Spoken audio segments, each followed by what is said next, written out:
If you guys enjoy what I do, be sure to hit that like button and subscribe. It really helps the channel and it's free and easy to do. Welcome to my channel where we cover the lore of Final Fantasy XIV. We cover the stories both big and small, the epic and the cute, the silly and the tragic. I hope you all enjoy the ride, and welcome to the Chronicler of Lore.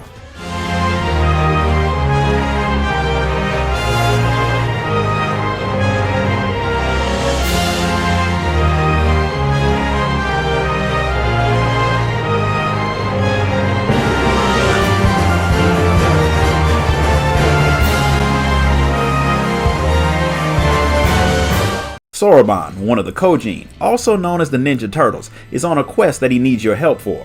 For once, that's not an excuse for someone to get the Warrior of Light to do some mundane job that anyone could do. Soroban received an anonymous letter asking for the help of the warrior who took down Susanoo. The Ruby Sea is in danger, but before the mysterious contact will tell you what the danger is, he or she wants to test you to see if your victory over Susanoo was a fluke. To test your power, they want you to go to Hell's Lid and deal with the Oni that live in the deepest parts of that place. If you complete the task, the writer of the letter will tell you everything. You can't just walk into Hell's Lid, however, but the client sent a magic and very valuable dagger with instructions on how to get into the secret passages. The fact that the client so casually sent such a valuable artifact without even knowing whether or not you would agree to come shows that they're very, very rich. If you agree to go, which we all know that you will, Soroban will open the path for you, but since there is a chance to make some money on this little venture, he decides to go and grab Tataru first. Money will make Tataru go anywhere, especially since Alphino keeps spending it on stuff. No scheme is too dangerous for her. Hell's Lid is supposedly a place where the hero Tenzin had defeated a lot of Oni. The Oni were evil creatures that made the lives of the people of the Ruby Sea very difficult. A lot of the creatures lived on the island until Tenzin and the Four Lords drove them away. The people made him filthy rich after that, and he used his money to journey into the mountains, to live away from people until the end of his life. All of that is just a story as far as Soroban knows, so he has no idea what's waiting for you in Hell's Lid. Since he can't tell you exactly how dangerous it is, Tataru makes the wise decision to hide behind a rock while you do what you do best. Soroban makes it known that he won't be coming with you either, so you head into the place alone. I want people to understand that lava is hot. Well over 1,000 degrees, so while you see people in movies and video games running around near the glowy liquid fire, in real life you'd burn to death being even remotely this close. However, the heat doesn't seem to bother the Warrior of Light all that much as he fights his way past fire elementals and actual flame demons. As he heads deeper into Hell's Lid, the landscape changes and an animal transforms into a giant flying snake and tries to kill you before you reach an underground temple. There you get attacked by a really old, very large, magic-wielding turtle. Old or not, the turtle is no pushover, but when you beat him, he turns into a much smaller sea turtle. Now that the dangers seem to be dealt with, Tataru and Soroban show up and flip the tiny turtle right side up. A small group of other animals show up, and Genbu, the now tiny sea turtle, praises your performance. I guess Soroban has never looked in a mirror because he freaks out at the sight of a talking turtle, which has Tataru and the Warrior of Light giving him a very, very confused side-eye. Genbu ignores Soroban's stupid outburst and apologizes for inviting you to the temple then attacking you, but it is a tradition in the Far East to test people's strength. Now imagine how interesting the world would be if every time you visited a friend's house, you had to slap on some boxing gloves and go a round or two before you even said hi.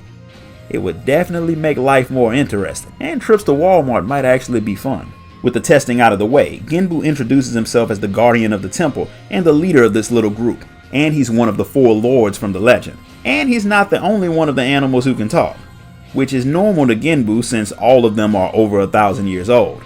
Any animal that manages to live for 1,000 years becomes a god of sorts called an auspice, and the Reason Temple is a place where they can gather. Anything that's lived for so long has got to know some interesting things, and Genbu wants you to talk to them before he tells you why he wanted you to come there. The auspices are talkative. They let you know that there are more of them scattered all over the place, and some of them think they are powerful enough to kill you if you get on their nerves. After living for 100 years, the animals will get the ability to think. If they live for 1,000, they will be able to talk, use magic and everything. And as more time passes, the stronger they'll get. Now that you've met everyone, Genbu dives into why you're there. Each auspice has unique abilities. His ability is clairvoyance. That gift gave him a vision of all of Hingashi on fire, and the future he saw isn't that far away, and if it's going to be stopped, he'll need the help of a strong warrior. That's where you come in, but for you to be able to help, you need to understand the way auspices work. The auspice's soul has two states, the automatama, which is their animalistic rage, and the nijimatama, which is a state of calm. Those two states have to remain in balance for the auspice to be who it is.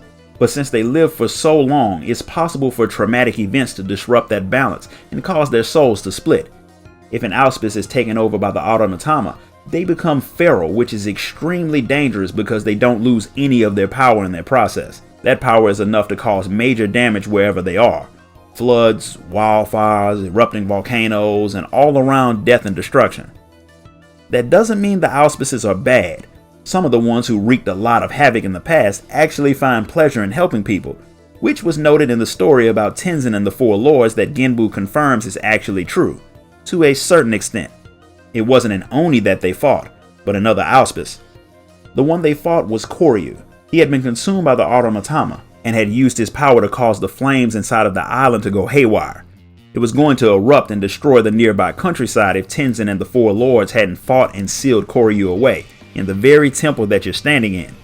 Unfortunately, the binding wards are weakening, and if Koryu breaks free, he will finish what he started, which would destroy the island and quite possibly all of Hingashi. Naturally, Tataru assumes Genbu wants you to fight Koryu when he wakes up, but as strong as the Warrior of Light is, alone the auspice would kill him. You'll need the help of the Four Lords. Sadly, Genbu isn't as young or as powerful as he used to be, and to make a bad situation worse, his three comrades have nearly fallen to the automatama.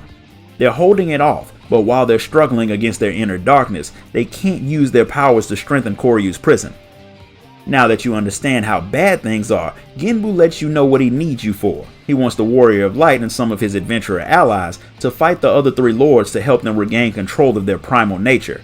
Fighting gods is just another Tuesday for the Warrior of Light, so of course he's up for it. Genbu had figured that he would be, so he had already told Byakko that you were there, so the auspice is on his way. The White Tiger is a lot bigger than the other auspices that you've seen, and he's more powerful, but Genbu lets him know that you beat Susanoo, so when the two of you fight, he doesn't have to hold back. Byakko didn't need the turtle to tell him that you were special. He senses the same light from you that he felt from Tenzin, meaning the hero of the legends was a Warrior of Light as well. Since everyone is ready, Genbu tells Byakko to let the automatama take control, which is not what Tataru expected since it means the tiger will go on a murderous rampage. But the only way for him to get control is to unleash it and have someone force him to calm down. As long as the auspice hasn't been in that state for so long that he forgets himself entirely, he can regain control. Koryu had been fully taken by his other side, so there was no coming back for him. This method of taming the auspice does have one major drawback. If you fail to subdue him, Byakko won't even be able to regain the small amount of control he has now. He'll become another savage auspice just like Koryu, and that will be the end, so no pressure. Not wanting to destroy the temple during your fight, and because Byakko wants to see the land where he was born just in case this is his last day as himself, the two of you leave the temple to prepare for battle, while Genbu gives Soroban a task, and he has one for Tataru, who he calls an excitable little urchin as well. And that's where we're going to stop for today. If you enjoyed this video, hit the like button, subscribe, ding that notification bell, join the Discord, and if you really want to show your support, sign up to become a member of the channel. Until next time guys, later.